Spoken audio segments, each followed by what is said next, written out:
long way to bring on board a lot of developmental projects. Look at infrastructure, for instance. You talk about school buildings, you talk about hospitals, CHIPS compound, even here in the Volta region. It should be quite difficult, but here is a man who has been through all of these challenges and still was able to put up something. And that is the significant thing that makes a lot of people see him, and they sometimes weep. I have witnessed it severally when I followed him around during the last elections. Yeah, now that was proud to 2020. This is how significant what you spoke about is. Now you would notice that after the 8 months of the back and forth at the Supreme Court, and in August 2013, he was now given the full mandate because he had the double endorsement from the Supreme Court ruling that he was the person who had won the election. Now, within 3 years and 4 months, with the little resources that he had, in spite of all the frustration, the vilification, the insults, and the things people were exploiting, because he came with a challenge. That was the energy crisis, which was not created by him. It was a problem that was a result of lack of planning over the period. But within that space, if Ghanaians for 3 years, 4 months can point to things he has done, then it gives you an idea about a selfless president who was kicked out because he didn't fail, but because people were made to believe that he was not doing well. But fair enough, his opponents have had 6 years already. They are entering the 7th and then will end the 8th year, and the economy is already crashing. And now people will say, if we gave you 3 years, 4 months as president, and we witnessed what we could see, Ghana was at peace. People were attacking him.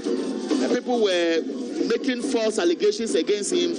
And to the extent that even when he met some of those people, he opened up, he forgave them. That is what I see is the blessing that has followed him and has vindicated him. His last speech before Parliament, I remember very well that posterity will judge him. And I believe that posterity has judged him, but that is not enough. Well, let's see how it pans out to be. Like I said, keyword, I am more particular about what exactly will be stated or will be included in the campaign as far as the message is concerned. But of course, if you're just tuning, you are live on Weasel TV, and this is the official telecast of His Excellency John Dramani Mahama's campaign launch. We'll see what exactly it pans out to be. But again, we'll try as much as possible to speak to some other dignitaries that are gathered here. But if you recall, when I interviewed the regional chairman of the NDC, Honorable Mauta Babito, he says that the Volta region is actually clamoring for the former president to come back. Is it a savior? People ask. Well, we'll find out pretty shortly. But of course, if we can hear from the background as well, the drumming and dancing, as far as Achagbeko is concerned, that's been exhibited right here. But let's see if we can speak to Honorable Ablan Jifa Gomashi, who is the Member of Parliament for Ketu South. Honorable, good morning. Good morning. How are you looking? Well, I'm blessed to be alive, and I'm looking forward to a better. Okay, so if you can draw the microphone a bit closer. Great. I am blessed to be alive, and I'm looking forward to a better and brighter tomorrow under President John Dramani Mahama. Is it a presumptive candidate? Let me push you. For me? Yeah. For me. Just you? No, but you are exactly, I agree. But I spoke with the regional chairman earlier, and he said Volta region is clamoring for the comeback of JM. I think he's bigger than the Volta region. I think the whole nation and even beyond are expecting that he will come through and save this country. There's no individual that I know whose personality resonates with the people of this country beyond John Dramani Mahama. Well, so the question comes back. We are so much aware that the NDC boasts of the Volta region to be their biggest hub. They call it the World Bank. Ketu South, Ketu North always fetches highest votes for the NDC. What is your expectation as far as this whole campaign from JM is concerned, and indeed heading into the 2024 general elections? For as long ticket, I can assure you that his votes will continue rising. For as long as I am the MP whilst he contests and whilst he campaigns, his votes will rise. And I'm not saying it because there's anything that I have as an individual, like a magic wand, to make that happen. It is just because that's who he is. You cannot dim his lights. He shines whether you like it or not. And so it's just a matter of course and a matter of time that this will translate into the votes. He doesn't have to struggle to shine. So for those of us who are blessed to be working with him and who have worked with him before, it is only fair that if the people speak, we listen. And the people are speaking. What they are saying is that they want John Dramani Mahama. Are you surprised or disappointed that some other people are contesting him? No, I'm not. And that's only because we have adopted this democracy which allows people to contest. What perhaps those who are contesting him don't know is that if they bid their time, then it will be a matter of after he's gone, then they can show face. They are positioning themselves to fail, unfortunately. But it's also their rights. I mean, who is going to stop anybody from picking the form? If you are 21 years and of sound mind, the Constitution says you can contest. I will never swim against the tide. If you pitch yourself against someone who is as powerful and as loved as President John Dramani Mahama is, you must have a very special reason why you want to do that. And so, I mean, what can we say? Good luck to them. The last primaries, we saw quite a number of people who are now part of his campaign team contest him. That was in 2019, build up to 2020 elections. And he crossed the 90% mark. This time around, what are the expectations? Will he still make the 90% plus? I'll be surprised if he doesn't.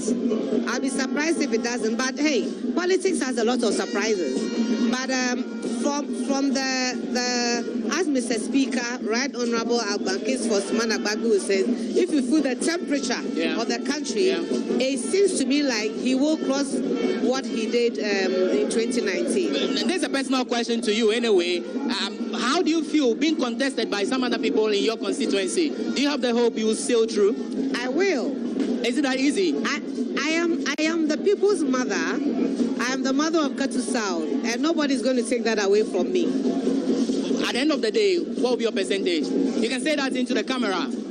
What do you expect, your percentage? In Katu South? Exactly. It will be a huge margin.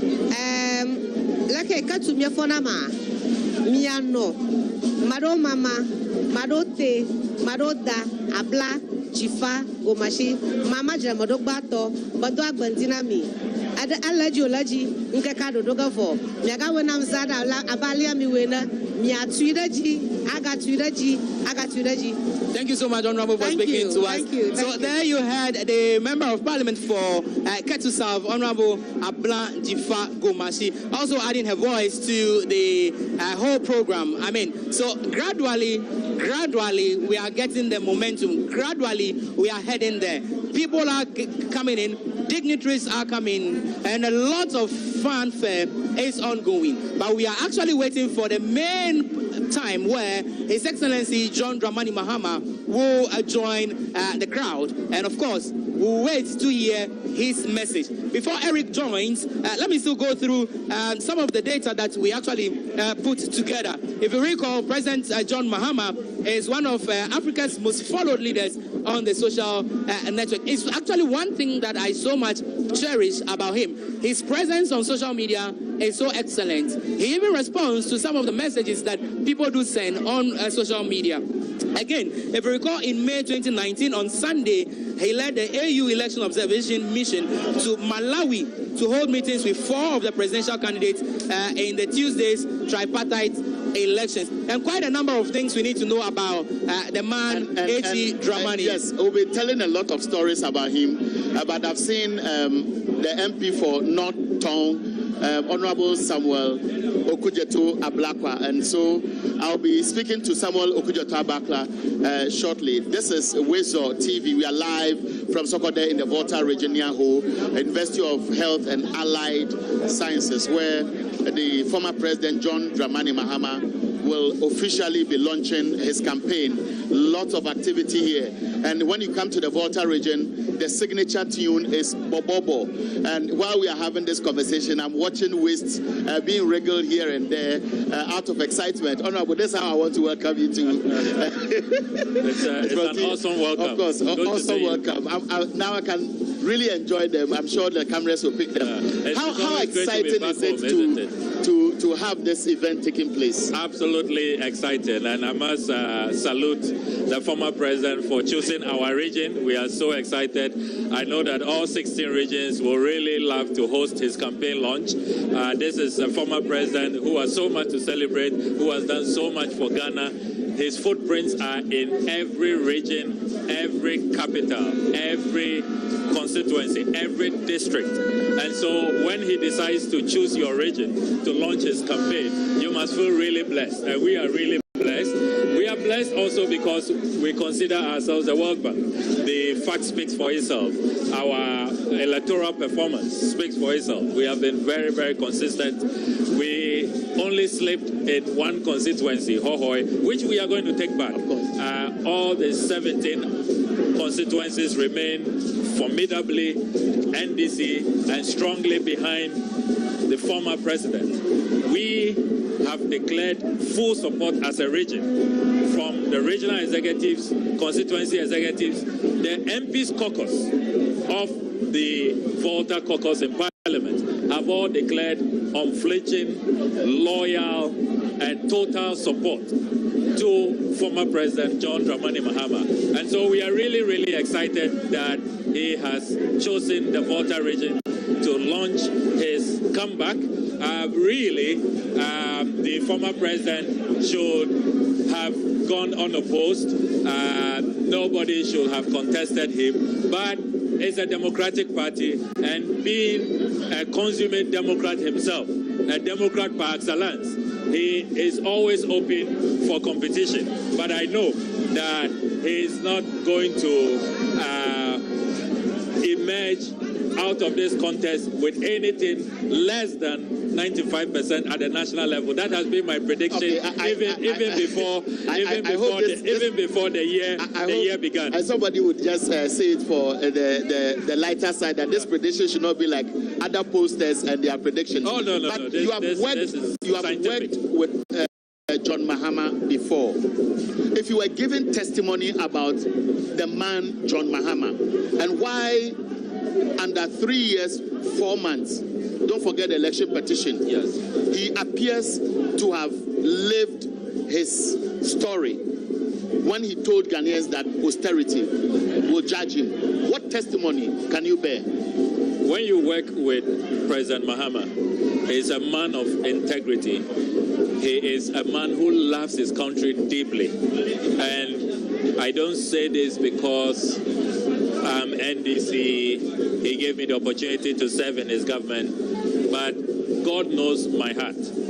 And God knows I'm speaking the utmost truth. This is a man who dreams Ghana, breathes Ghana, sleeps Ghana, and is all about Ghana.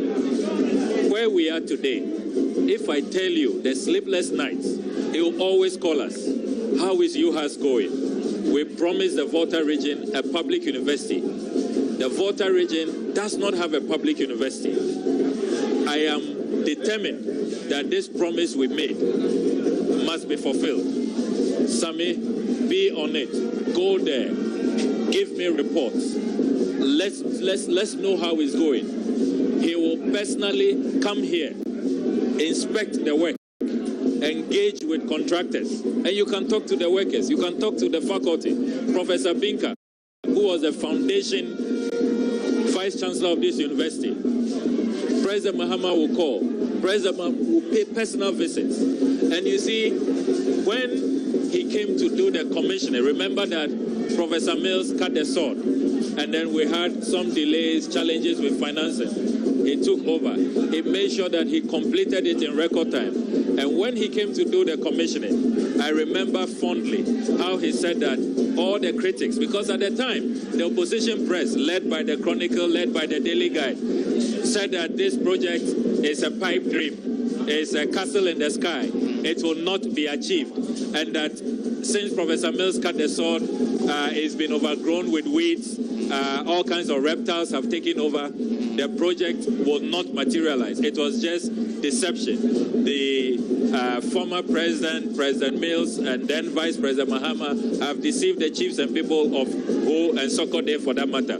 But here we are today. Now, this is the foremost university for health and allied sciences in our country. There is no other university with a niche in public health, in nursing, in midwifery, in ensuring that the next generation of medical doctors are prepared. And what I like about the courses here is that it is tailored towards solving problems in the community. So they go out, they do a lot of field practical work, and they are able to integrate with the communities. And all of us as MPs can attest to the sterling qualities of products from this institution. So here we are, thanks to vision, thanks to dynamism, thanks to selflessness. And you see, when you consider all of what President Mahama achieved with only a public debt by the time he was leaving office of just 122 billion Ghana cedis. And today, our public debt is in excess of 500 billion Ghana cedis. So think about it. Just think about it. With just 122 billion Ghana cedis from Nkrumah's era, adding the public debt from Nkrumah all the way to Achampong, all the way to Liman, all the way to President Rawlings, President Kufuor, adding all of that public debt, just 122 billion. He had just about 60 billion that he added to the public debt. And look at all of this project you has. Look at the conversion of the whole polytechnic to a technical university. So now the Volta region has a technical university, and it was not just conversion by word of mouth. He had to put in infrastructure. He had to put in equipment. If you go to the technical university now, we have what is called the amateur lab, which is state of the art, where we can train the next level of engineers, of hands-on artisanal experts who can help us with that technical education which has been lacking. That is why which will have a benefit on the people. Which will have a benefit for industrialization and job creation. Okay. Then you look at the e-blocks. You look at the roads. Look, in my constituency alone, I can list them. The Joabwadidoma Road, the Fojoku Joapon Road, the Dover Bator Road.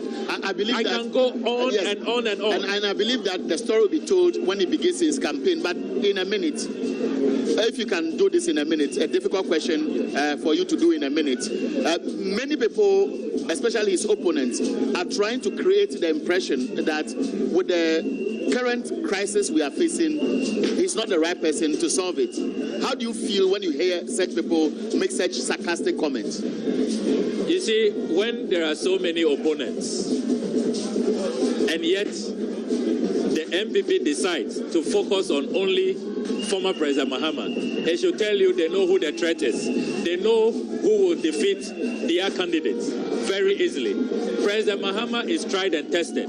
President Mahama has gone through many crises. Remember that this is not the first time we've had economic crisis. We had food shortage. We had the global, rise in fuel products. Yet President Mahama was able to ride the storm, and he brought us out. Remember the Ebola crisis. He was able to keep Ghana out of it, protected us, and he became the icon of resolving Ebola on the continent. So he's a man who has gone through crisis, whether it's economic, whether it's public health crisis, whether it is about, crisis with leadership. He always towers above the crisis. He rises up. He has a temperament. You see, he's a cool head. He's a thinker. He's a visionary. He is somebody who is hands-on. He is like a technocrat. He understands the bolts and nuts, the nitty-gritties. He is not one who is armchair, who has to be briefed. Of course. You see, so I can if it's appreciate the excitement because this is a testimony you are telling that many can attest to, and absolutely. I'm so grateful because we want to have a taste of as many people who are here who also want to add on to what it stands for. So that is Samuel Okudzeto Ablakwa, the MP for North Tong. We know he has been in the news lately because of a number of issues he has championed. Now, my colleague Randy will join me. Lots of people around who will be sharing their testimony and why Ghanaians must put all their hope in John Dramani Mahama, because I can tell you that if you want